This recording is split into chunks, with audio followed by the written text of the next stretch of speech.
नमस्कार साथियों, पूर्णिमा Patil talk show में आप सभी का हार्दिक स्वागत है। आज मैं आपको एक ऐसी शख्सियत से मिलवाने जा रही हूँ जो कि वाइल्ड लाइफ में बहुत ही जाना पहचाना नाम है, अनिरुद्ध चाव जी। श्री अनिरुद्ध चाव जी एक इंडियन वाइल्ड लाइफर हैं, नेचुरलिस्ट हैं, इकोलॉजिस्ट हैं और कई अच्छी अच्छी किताबों के ऑथर हैं, बर्ड वॉचर हैं, ट्रेकर हैं, स्क्यूबा डाइवर हैं और महाराष्ट्र फॉरेस्ट डिपार्टमेंट में तो उन्होंने बहुत काम किया है। क्या ताडोबा, क्या मेलघाट, सभी में उनके काम चलते हैं। और साथ ही वो दो ऐसे फाउंडेशन हैं, एक तो है रान मांगली, उमरेड के पास, यानी नागपुर से उमरेड और वहां से रान मांगली।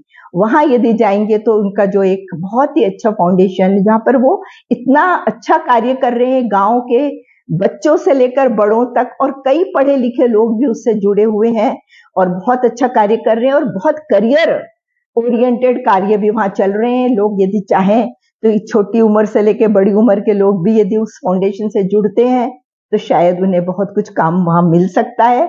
और मैं तो बोलूंगी कि मदरलैंड के लिए कार्य करने का एक हमें अवसर मिलता है।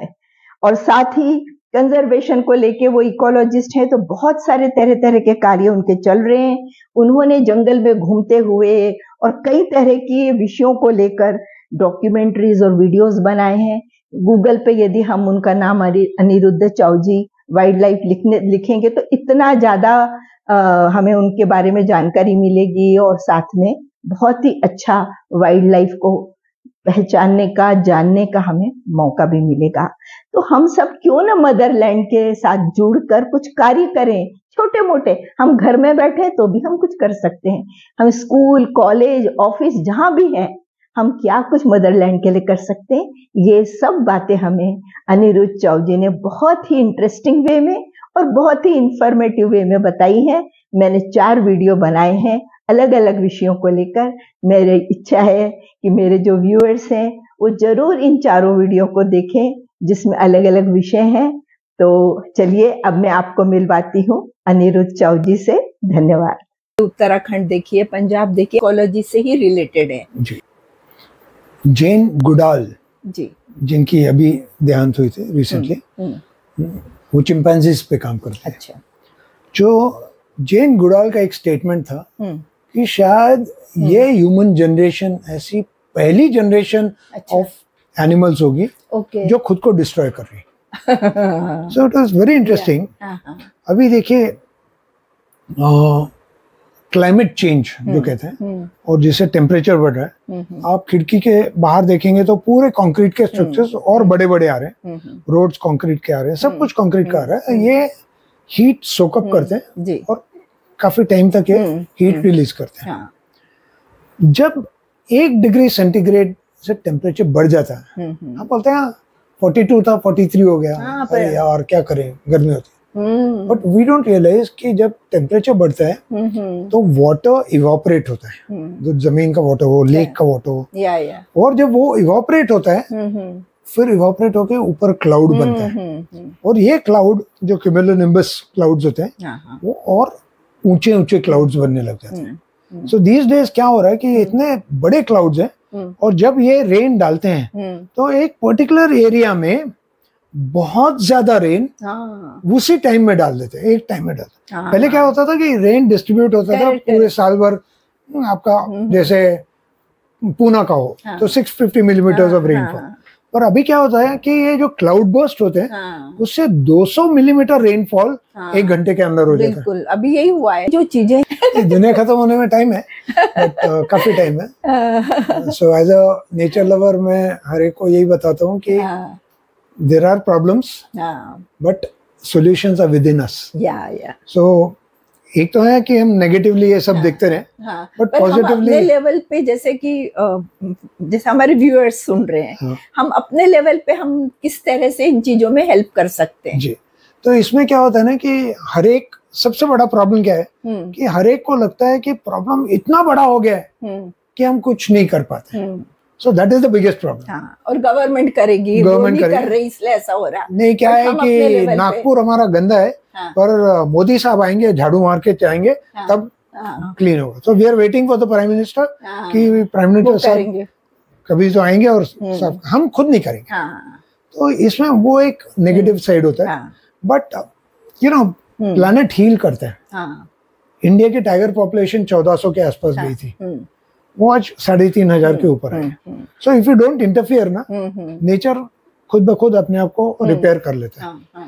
इसमें कुछ चीजें हैं कि जो गांधी जी ने भी बोला था कि you know you can take, nature can take care of your needs but not your greed. Not your greed. हाँ, तो ये थोड़ा सा ना जो मार्केट ड्रिवन इकोनॉमी में ये दिखाई देता है कि आईफोन खरीदने के लिए लोग लाइन लगा लेते हैं, रात भर खड़े होते हैं।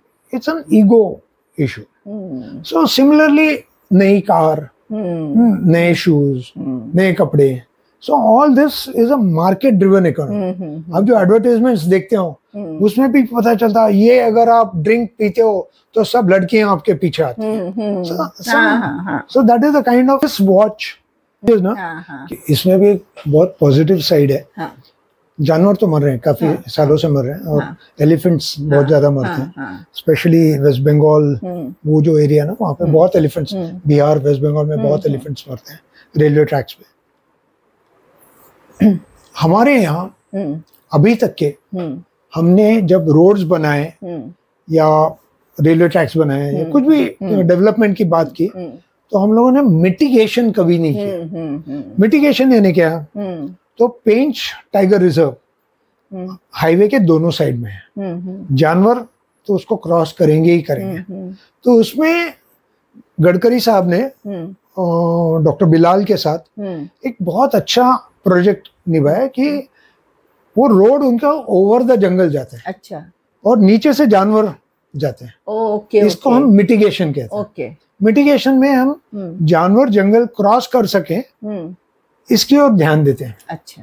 तो अभी तक तो नहीं था, बट अभी हमारे खेत के बाजू में उमरेड करंडला सेंचुरी है, तो वहां की जो रेलवे लाइन है उसमें भी मिटिगेशन के मेथड्स आ गए। अच्छा। जहाँ से ज्यादातर एनिमल क्रॉसिंग होता था।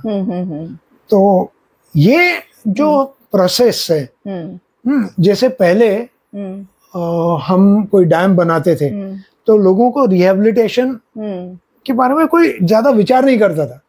20-20, 50-50 साल हो गए डैम्स बने, पर उसके जो लोग थे जिनकी लैंड गई उनको रिहेबिलिटेट नहीं किया। तो नर्मदा बचाओ आंदोलन के बाद प्रवीण सिंह परदेसी साहब ने एक नया इनिशिएटिव लिया। अच्छा। कि जिसकी जमीन जाएगी उसका ख्याल रखेंगे हम, उसको कंपनसेशन देंगे। तो अभी सिमिलरली जंगलों में अगर हम कोई डेवलपमेंट नॉर्म कर रहे हैं, समझो कैनाल जा रहा है जंगल के बीच, तो उसे जगह जगह पे उस पे ब्रिजेस होने चाहिए। अच्छा। जिसपे से एनिमल्स क्रॉस कर पाए। ये डिस्टर्ब नहीं होगा and we can make not 100% but at least 20-30% हम ट्राई करें कि जो डिस्टर्बेंस हम कॉज करें उसका इम्पैक्ट थोड़ा कम कर सके। सो ताडोबा के बाहर रेलवे लाइन है, कई जगहों पे हम देखते हैं कि ट्रेन की स्पीड कम हो सकती है, या फिर नए ट्रैक्स अगर आ रहे हैं तो उसमें मिटिगेशन ला सकते हैं क्या, ओवर पासेस बना सकते हैं, अंडर पासेस बना सकते हैं क्या, और कुछ जगहों पे शायद फेंस भी करना पड़े, तो between two mitigation areas fence कर दें कि जानवर यहाँ से क्रॉस ही ना करे। तो उस टाइप का, पर इसके लिए ना सोच की जरूरत है। You should be passionate about wild life. Yes. कि आपको लगना चाहिए यार ये जानवर भी इस प्लेनेट में मेरे साथ में रहते हैं। नहीं तो क्या होगा, बस रेलवे लाइन तो बनती रहेगी, कैनाल्स बनेंगे, बराबर है, और इनको हम लीनियर डेवलपमेंट प्रोजेक्ट्स बोलते हैं। अच्छा। और ये सब डेंजरस है। क्योंकि अगर समझो 4 लेन हाईवे बनाते हो, बीच में रोड डिवाइडर होता है, तो टाइगर यहाँ से एक जाता है, क्योंकि इधर से कोई ट्रैफिक नहीं दिख रहा है, वो जल्दी से जाता है, हाफ जो झाड़ियां लगाई है बीच में वहां पे जाता है और जल्दी से क्रॉस करना चाहता है, और उसको इधर से आने वाली गाड़ी है तो दिखती नहीं है। तो एक बाजीराव करके एक टाइगर था। अच्छा। उसकी डेथ हो गई थी। अच्छा। अमरावती हाईवे पे। तो वही हुआ कि एक साइड से क्रॉस करके दूसरे साइड में ट्रक ने उसको उड़ा दिया। तो ये थोड़ा डेंजरस है। तो इसलिए डिफॉरेस्टेशन का भी बहुत प्रॉब्लम्स आ रहे हैं। यानी कुछ डेवलपमेंट के नाम पे बहुत कुछ बन रहा है तो बहुत सारे पेड़ों की कटाई हो रही है। इस पर आप क्या बोलेंगे? देखिए, यूनाइटेड नेशंस का एक नॉर्म है कि किसी भी देश की 33% land should be under forest cover. हमारे यहाँ under forest cover is just about 21-22%, but under forest is 9%, under protected areas is 4 to 5%। तो कहीं तो गलत हो रहा है। तो हमारे फॉरेस्ट मिनिस्टर मुनगंटी और साहब ने ये प्लान किया था, बहुत अच्छा प्लान था कि वो 33 करोड़ प्लांटेशन वगैरह। पर हम लोग ना, हमारी सोसाइटी ना थोड़ी अजीब है, हम लोग इसमें गलतियां निकालते बैठे। ये क्यों नहीं होगा, कैसे नहीं होगा, कोई न कोई और हमने किसी ने ये इनिशिएटिव नहीं लिया कि इसमें से 2 पेड़ मैं लगाऊंगा। तो अगर सब ने ये इनिशिएटिव लिया होगा तो इनिशिएटिव किसके लिए था? ग्राम पंचायत के लिए था कि ग्राम पंचायत एरिया में आप पेड़ लगाइए, स्कूल्स के इर्द गिर्द लगाइए, नेशनल हाईवे के आजू बाजू में पेड़ लगाइए। हमने सबको बोला कि नहीं यार, ये तो होगा ही नहीं यार, ये बेवकूफ आइडिया है, इसलिए वो फेल हुआ। अच्छा। अगर हम सब लोगों ने बोला होता कि चलो हम भी इसका एक भाग लेते हैं, तो वी वुड हैव जो 22% और 33% जो बात कर रहे थे ना मुनगंटी और साहब, जो गैप है वो शायद थोड़ा बहुत भरना स्टार्ट कर सकते थे। तो डिफॉरेस्टेशन तो हो रही है। अभी गढ़चिरौली एरिया में माइंस आ रही है, बहुत डिफॉरेस्टेशन हो रहा है। तो इस टाइप के प्रोजेक्ट्स एक तो डेवलपमेंट के लिए चाहिए, पर व्हाट डू वी डू कि इसका इम्पैक्ट मिटिगेट करें, तो दैट इज आल्सो इम्पोर्टेंट। ये सब तो हो ही रहा है। अभी गढ़चिरौली हेमिलकसा से भी हम आते जाते हैं तो देखते हैं कि वहाँ पे स्टील प्लांट आ रहा है, तो बहुत कुछ कट गया है। जबकि वहाँ के जो ट्राइबल्स हैं उनका तो जीवन ही जंगल है जहाँ वो रह रहे हैं और उनका अपना, लेकिन उनको भी अब रहने के लिए प्रॉब्लम्स आएंगी, कहाँ जाएं क्या जाएं, या फिर झक मार के उनको वो काम करने पड़ेंगे जो वो नहीं करना चाहते होंगे। तो ये सब समस्याएं भी खड़ी हो रही हैं, बहुत ज्यादा रही हैं। ये डेवलपमेंट प्रोसेस में, ये डेवलपमेंट प्रोसेस का एक भाग ही है कि there will be a population who will suffer. जब डैम बनता है तो डैम के बेनिफिट्स डैम के नीचे के लोगों को मिलते हैं, और डैम के ऊपर जो लोग रहते हैं दे पे अ प्राइस। अभी फॉरेस्ट का भी देखिए, जब हम नेशनल पार्क या टाइगर रिजर्व की बात करते हैं तो जंगल के इर्द गिर्द जो लोग रहते हैं, आदिवासी लोग रहते हैं, they pay the price for our ideas of conservation. Light नहीं, पानी नहीं, रोड नहीं, हॉस्पिटल नहीं, स्कूल नहीं, और उसको बोला जाता है जंगल बचाओ, शेर बचाओ। तो किस खुशी में बचाऊं मैं?